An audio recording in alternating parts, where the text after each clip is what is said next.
తెలంగాణలో ఓ పక్క అకాల వర్షాలు మరోపక్క నీళ్లు లేక ఎండిపోయిన పొలాలపై విపక్షాలు ప్రభుత్వాన్ని ప్రశ్నిస్తున్నాయి. రైతులకు నష్టపరిహారం ఇవ్వాలని బీజేపీ డిమాండ్ చేయగా ఎండిన పొలాల గురించి మాట్లాడితే రైతులను బెదిరిస్తున్నారని బీఆర్ఎస్ ఆరోపించింది.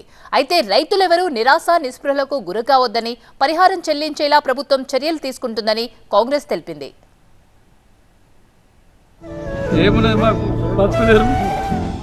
లోక్సభ ఎన్నికల వేళ కావడంతో అన్నదాతల సమస్యలపై పార్టీలన్నీ ఫోకస్ చేశాయి.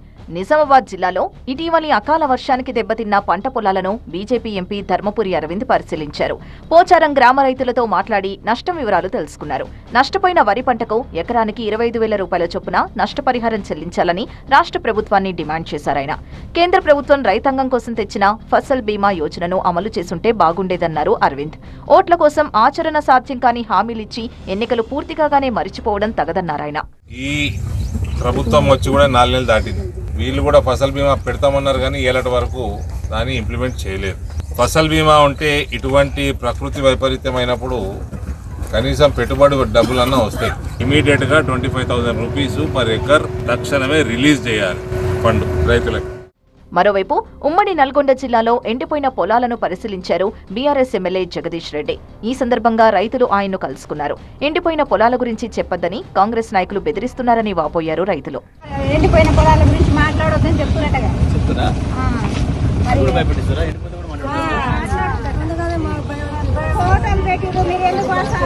ఎవరు చేస్తారని చెప్తున్నట్ట. మేము ఏదో నవ్వుకుంటాను అన్న గిట్లా రాజకీయం గిట్లా పోతుంది, మీరు ఎవరు చేసిరనే దాని కొరకు రైతులు గిట్లా భయపడి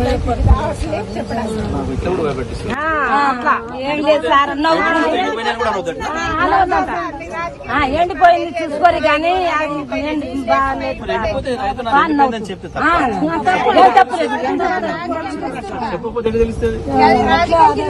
అడగపోతే పెట్టదు కదా, కుండలో పోయినా అమ్మ ఆకలిందంటే పెట్టదు కదా. అయితే విపక్షాల ఆరోపణలను కాంగ్రెస్ ప్రభుత్వం తిప్పికొట్టింది. తమ ప్రభుత్వం రైతాంగాన్ని ఆదుకునేందుకు అన్ని చర్యలు తీసుకుంటుందని తెలిపింది. పంట నష్టం కింద ఎకరానికి 10,000 రూపాయలు ఇవ్వడానికి నిర్ణయం తీసుకోవడం జరిగింది. అన్ని రకాల పంటలు అందరి రైతాంగానికి 1 సెంటు కూడా వదిలిపెట్టకుండా ఎంత నష్టం జరుగుతుందో కూడా నిర్ణయం తీసుకోవడం జరిగింది. దానికి ఇప్పటికే సంబంధిత శాఖ మంత్రులు తుమ్మల నాగేశ్వర గారు కూడా అధికారులకు ఆదేశాలు ఇచ్చి సర్వే చేస్తూ ఉన్నారు. గ్రామ గ్రామం తిరుగుతూ ఉన్నారు. 3వ రోజు ఈ మొత్తం సర్వే రిపోర్ట్స్ అన్నీ వచ్చిన తర్వాత ఏ రైతుకి ఎంత నష్టం జరిగిందో ఆ డబ్బును వాళ్ళ యొక్క ఖాతాలో వాటిని జమ చేసే కార్యక్రమం చేయడం జరుగుతుంది. అకాల వానలు కరువు కాలంలో తమను ఆదుకోవాల్సిన బాధ్యత ప్రభుత్వాలదే అని రైతన్నలంటున్నారు.